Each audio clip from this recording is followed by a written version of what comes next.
mother, Michelle Zuheim, and her 4-month-old son, Gregoire, really enjoy their days at home. But soon, this cozy couple will be spending more time apart.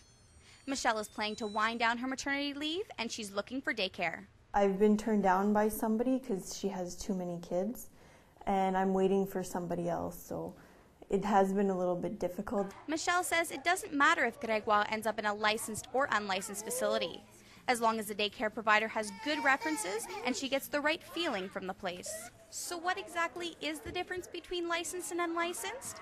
It's mainly a matter of numbers. An unlicensed daycare can have up to 5 children under the age of 10 in addition to the operator's own children.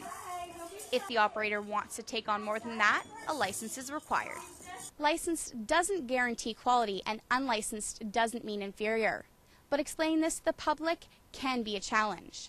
Things got a lot harder when the CBC's investigative program Marketplace ran a hard-hitting story about the unlicensed side of the industry. That included allegations of overcrowding and safety concerns. Sylvie Paquette, unlicensed operator in Sudbury, feels the story was slanted. It's a little bit unfortunate the fact that how they portrayed daycare providers.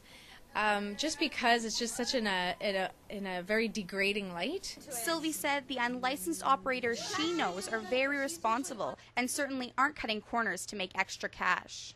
If anything, if you want to get into this type of work for money, you're looking in the wrong areas. Whether you're going with a licensed or unlicensed facility, smart shopping is the key.